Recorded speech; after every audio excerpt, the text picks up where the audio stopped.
गृहमंत्री अमित शहांवरून आजही संसदेत गदारोळ। अवघ्या 5 मिनिटांमध्ये लोकसभेचं कामकाज दुपारी 2 वाजेपर्यंत तहकूब। सभागृहात चर्चा करा हा घोषणाबाजीचा मंच नाही, ओम बिर्लांची तंबी।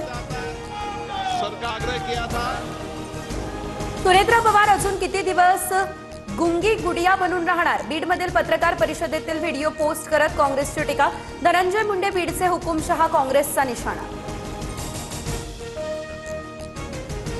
उपमुख्यमंत्री सुनेत्रा पवारांसाठी वापरलेले शब्द चुकीचे। पृथ्वीराज चव्हाण यांना ही भाषा योग्य वाटते का?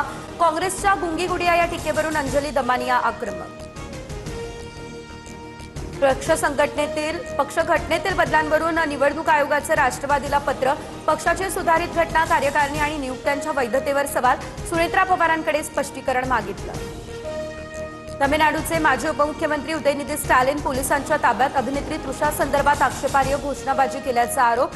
तर चेन्नई पोलीस आणि स्टॅलिन समर्थकांमध्ये झटापट।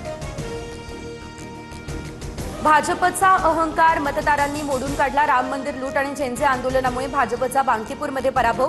मोदींची लोकप्रियता घसरली, संजय राऊत यांचा निशाणा।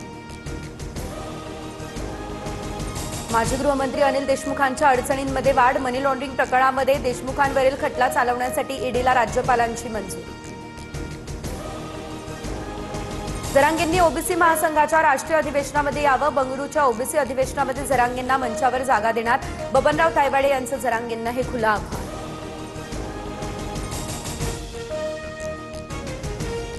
रायगडच्या पेणमध्ये भाजप जिल्हा उपाध्यक्ष मंगेश दळवींसह चौघांवर गुन्हा। खंडणी, जीवघेणा हल्ला यासह चोरीचा गुन्हा देखील करण्यात आला दाखल।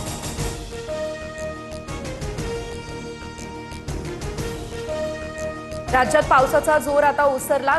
घाटमाथा आणि विदर्भातील काही जिल्ह्यांना येलो अलर्ट। मराठवाड्यामध्ये पावसाची प्रतीक्षा मात्र कायम।